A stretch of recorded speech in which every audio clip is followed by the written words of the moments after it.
Back in 2006, the inaugural World Baseball Classic took place, and it was clear an international baseball tournament was long overdue. Baseball was an official Olympic sport between 1992 and 2008, but it was never going to reach its full potential as the Olympics take place during the MLB regular season. Although, even with the WBC taking place before the MLB season, many players have declined invitations to participate, not only due to injury concerns, but due to the tournament's lack of prestige. Reliever Pat Neshek said that in 2006, he thought it was all kind of laughable. Like, what is this garbage? But as time went on, he started to see the potential, and following the 2017 tournament, he said everyone's gonna want to be part of this. One of the players who's joining the USA team in 2023 for the first time is Mike Trout. In the past, he declined his invitations, but he said that's a decision he regrets after seeing how much fun everyone was having. With the 2023 US team being dubbed as their most star-studded roster ever and still not being the favorites to win, the 2023 WBC has the potential to be the best tournament to date.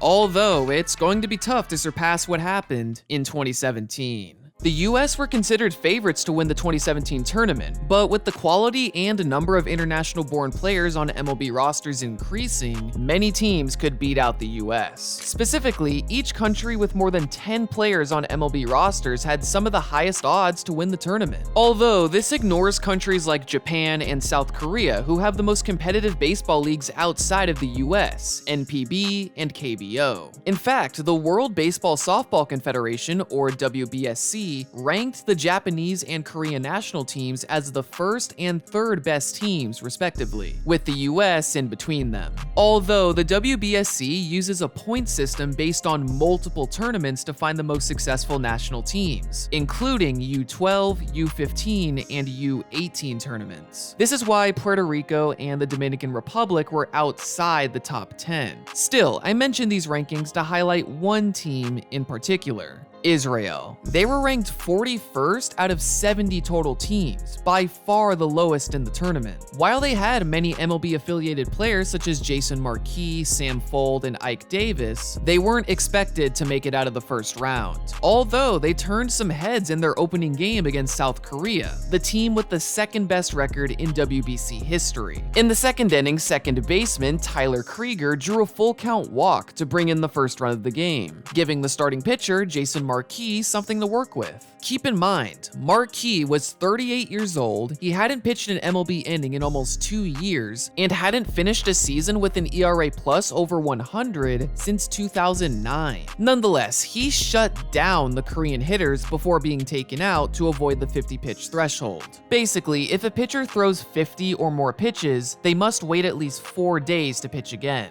This is just one of the many unorthodox rules this tournament has. Rules that I'm sure we won't be talking about later. Korea tied the game in the 5th, but following this, neither team could drive in runners in scoring position. Scott Burcham broke this streak in the 10th inning with an infield single, then made a great diving play in the bottom of the inning, and finally the game ended with Josh Zeid striking out Dae-Ho Lee on Zeid's 49th pitch of the game. It wasn't much of an offensive effort, but Team Israel got the job done against the favorite to win the group. However, the following day, they took it to the next level. And now Fryman drills one to left field. That is gone. With their 15-run scoring fest against Chinese Taipei and then a win against the Kingdom of the Netherlands, Israel had done the unthinkable by sweeping their group, joining the Dutch in the next round. This meant one of the tournament favorites, South Korea, had been eliminated in the first round for the second straight tournament after reaching the finals in 2009. Now, before we move on to Group B, I would be remiss if I didn't show you guys one more thing. This is Young-Kyu Lee, and this might be the craziest leg kick I've ever seen. To be fair, it's worked well for him in the KBO, but I can just imagine someone like Nestor Cortez performing a bunch of fake deliveries to mess with Lee's timing. Unfortunately, this matchup will never happen, as Lee is not playing in the 2023 WBC. Anyway, let's move on. In contrast with Group A, Group B went about as expected. Japan dominated and Cuba made the next round, while Australia and China were 100% packing. Then there's Group C, featuring one country that's making its WBC debut, another country trying to finally make it out of the first round, and two favorites to win it all, the Dominican Republic and the United States. As both teams won their first games of the first round, the stage was set for a monumental matchup. The scoring started in the third inning after a miscommunication by outfielders Starling Marte and Nelson Cruz, which was followed up by a Christian Yelich double to make the score 2-0. One inning later, Brandon Crawford hit an RBI single, which caused Edinson Volquez to be taken out of the game. However, Marcus Stroman kept on dealing as he kept the DR scoreless through 4 2/3 innings. With 2 more runs added later on, the US were firmly in control of the game. That was until Manny Machado did this. Oh boy. Watch it fly. Carlos Santana followed up with an RBI single, but the US halted the momentum before it got too crazy. At least, that's what it looked like. Here's the next 2-2. And Castillo lets it drive to left field. That could be trouble. Yelich is back. It's off the base of the wall. Here comes Marte. It's a 2-run ball game.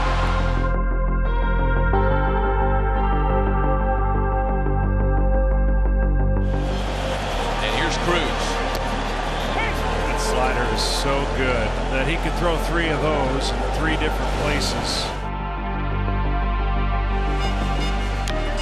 Nelson Cruz well hit to left. That one's got a chance. And it's gone.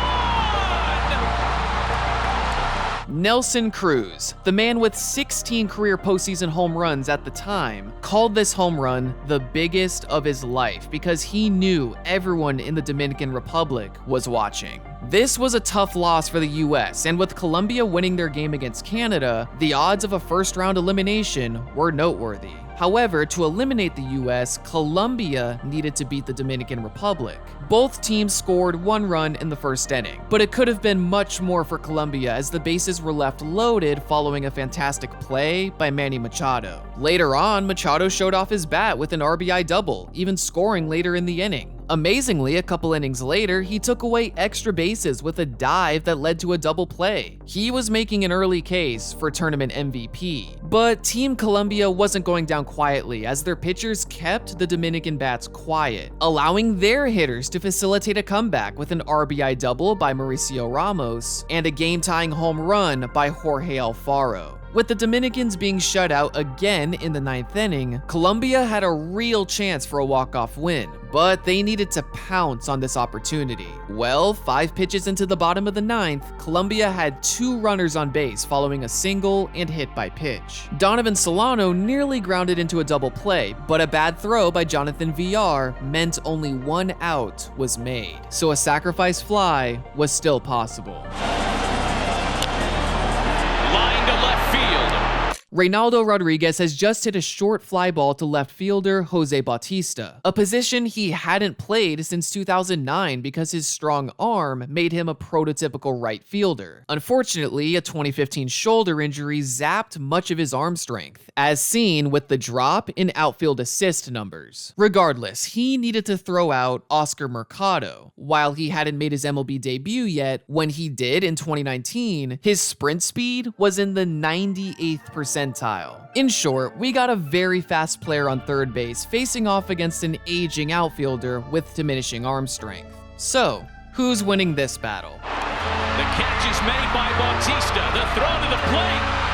Mercado's out, and we're going to extra innings. This ball was thrown at 88.4 miles per hour, a speed Bautista reached only twice in 2016. With the Dominican team scoring 7 runs in the top of the 11th and the US going on to beat Canada 8-0, this play remains one of the biggest what-ifs in WBC history, and this will become more apparent as we progress through the tournament. Now, let's take a look at Group D. The theme of this group was high scoring, as 4 different games had teams who scored at least least 10 runs. The first of these high-scoring games was between Mexico and Italy, where Mexico had a 5-run lead heading into the bottom of the 9th.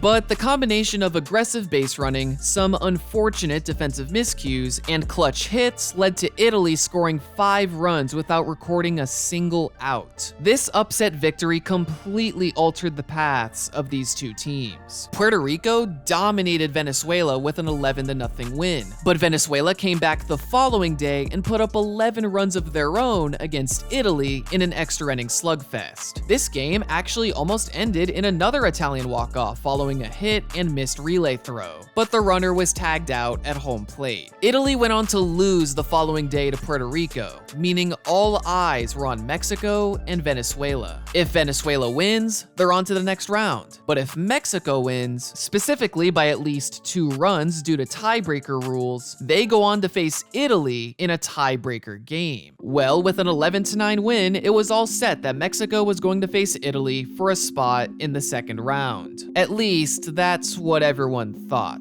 Mexico's win meant the trio of Mexico, Venezuela, and Italy all had 1 win. So to break the tie, they used something called runs allowed per defensive inning played, which calculated the average of how many runs a team allows per inning. So the team that averaged the most runs allowed, excluding the games against Puerto Rico, they were out of the tournament. Mexican star Adrian Gonzalez said the team was told they needed to win by at least 2 runs to beat out Venezuela, which they did. So Mexico allowed less runs on average than Venezuela. However, these calculations were wrong. Remember how Italy had a 5-run comeback against Mexico without recording a single out? Well, this was initially considered as a partial inning for Mexico, but because they didn't record an out, this was overturned. So with Mexico now having 17 defensive innings instead of 18, they fell behind Venezuela by the slimmest of margins. The Mexican team was outraged. Manager Edgar Gonzalez, the brother of Adrian, said the rule doesn't specify outs, it specifies partial innings, and if you go to a judge, this is a partial inning. In the rulebook, there was no clear definition for a partial inning. Does a partial inning become official when the defense takes the field? Or do they need to record an out first? Ultimately, the answer was the latter, which is fine, but the fact the Mexican team was misled into believing they only needed 2 runs to advance was a huge problem. If they knew they needed 3 runs, perhaps they bunt in the 9th inning when they had 2 runners on base with no outs. The following batter even hit a fly ball deep enough for a sacrifice fly. It was an unfortunate situation that should have been avoided. Nonetheless, Venezuela faced off with Italy in the tiebreaker game and ended up winning in comeback fashion.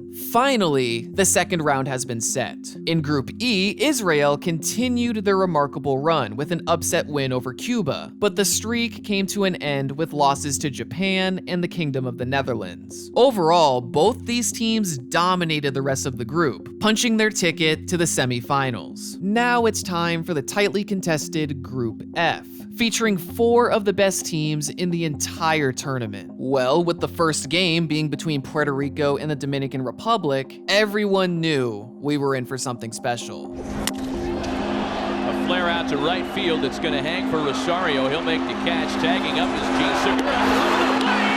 Is it time to get him? If there was anyone to avoid trying to score on, it was Eddie Rosario. Between 2015 and 2016, only 2 outfielders had more outfield assists than Rosario. In the bottom of the inning, the man who caught the assist, Yadier Molina, hit a bloop single to drive in the game's first run. Although the Dominicans responded quickly as Nelson Cruz hit a solo home run to tie the game, even though the fan probably reached over the fence. Funny enough, a couple innings later, Eddie Rosario hit a ground rule double to the same fan, and once again, it looks like he reached over the fence. Regardless, Molina added on to the lead with a solo home run, and the Puerto Rican pitchers shut down the Dominican batters to hand them their first loss of the tournament. This win was the start of a 3-game win streak for Puerto Rico, ending with a 13-2 win over Venezuela, who ended the second round with 0 wins. So this meant the US and Dominican Republic were both 1-1 heading into an intense showdown to end the second round. Whoever wins moves on to the semifinals.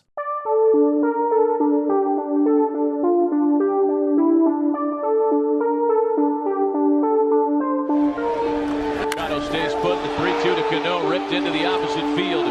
Yelich is on the move, and it's off the wall. No throw to the plate, and the Dominican Republic strikes first. Lined into right, an RBI base hit. And the defending champs take an early 2-0 lead.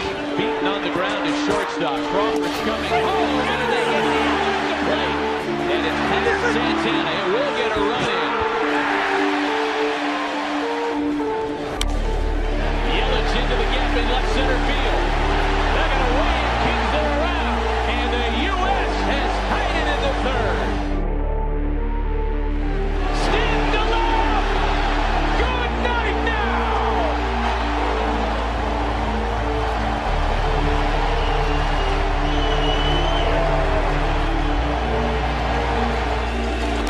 He got it.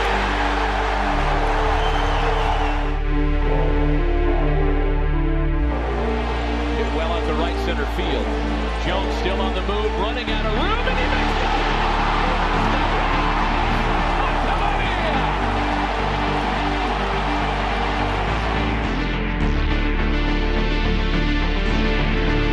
Tries to Cano. Cano the other way. Yelich back. And he can't make the catch on this ball. Robinson Cano goes deep, and it's a one-run game.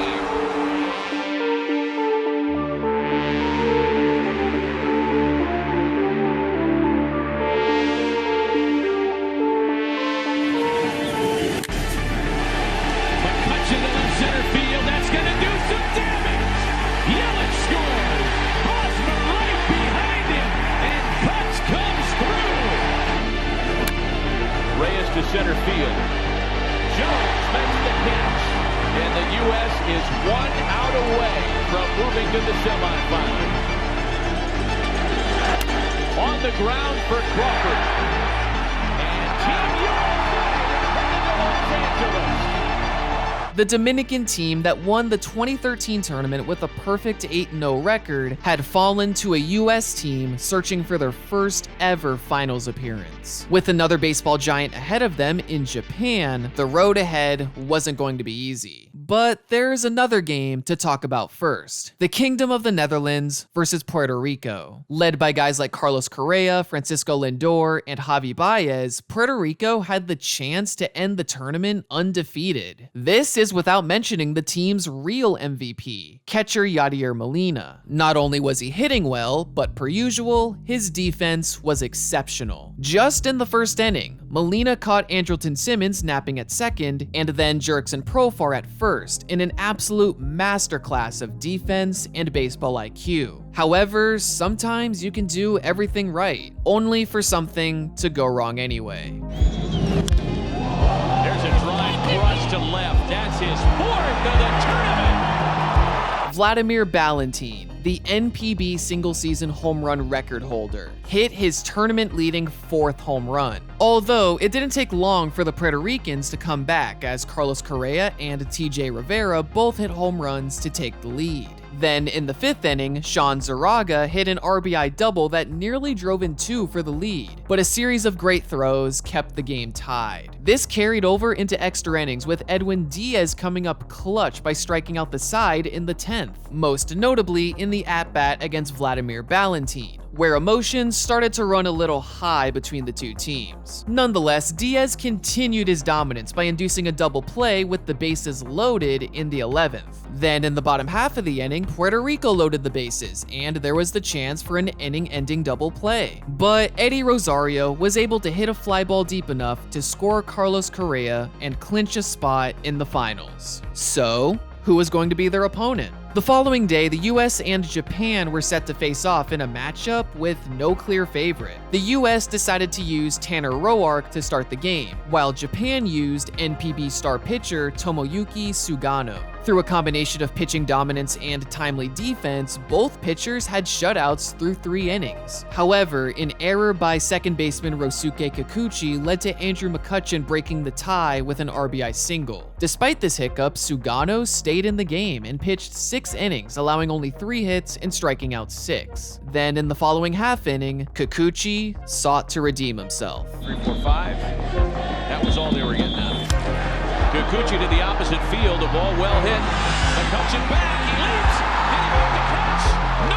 that one's gone to tie it. This home run caused pitcher Nate Jones to be replaced by Andrew Miller, who got out of the inning. Entering the 7th, Japan brought in another star starting pitcher, Kodai Senga. He went on to strike out Eric Hosmer, Andrew McCutchen, and Buster Posey. He continued into the 8th inning by striking out Giancarlo Stanton, but Brandon Crawford broke the streak with a single. Then Senga went on to hang a pitch to Ian Kinsler, resulting in a double. Now runners were in scoring position for Adam Jones. Jones already had a memorable moment with his glove, but now he can come through with his bat. It wasn't a walk-off like Eddie Rosario on the previous night, but it was just enough for the US to take the lead and hold on to the win. The stage was set for an intense WBC final as the US and Puerto Rico were playing for their first WBC championship. However, like in the previous games, the US weren't exactly favorites. According to 538, this Puerto Rican team was on the hottest streak ever seen in the WBC. Their consistent dominance contrasted the US, as apart from their 8-run win against Canada, every one of the US's games ended with a run difference of 3 runs or less. With two hungry teams, this game had the potential to be a drama-filled showdown. But let's just say it went a little bit differently.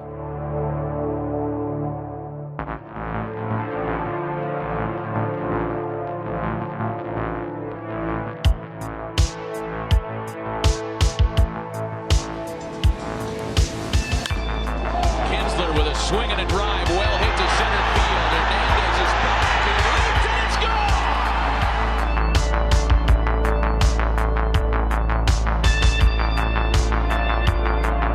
Tremendous focus.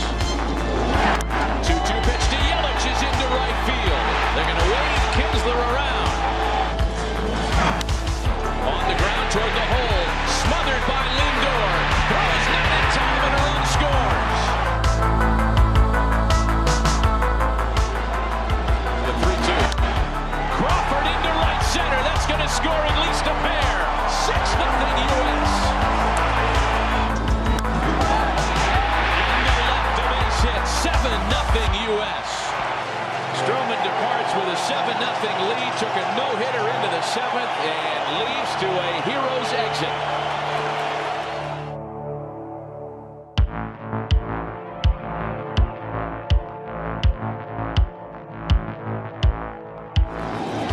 Pitch from Robertson's grounded to third base. Arenado's got it. And the U.S. has a WBC title.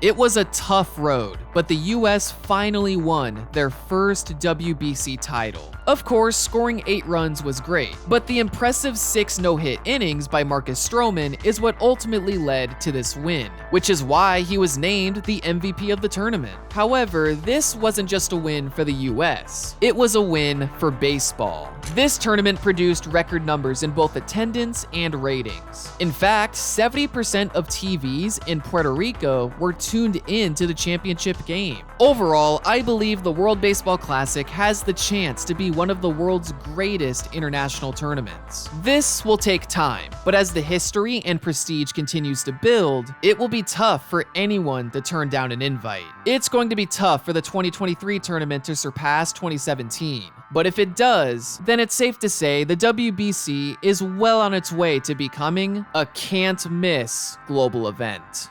I hope you guys enjoyed the video. Leave a like if you did, and subscribe for more content just like this. Thanks for watching.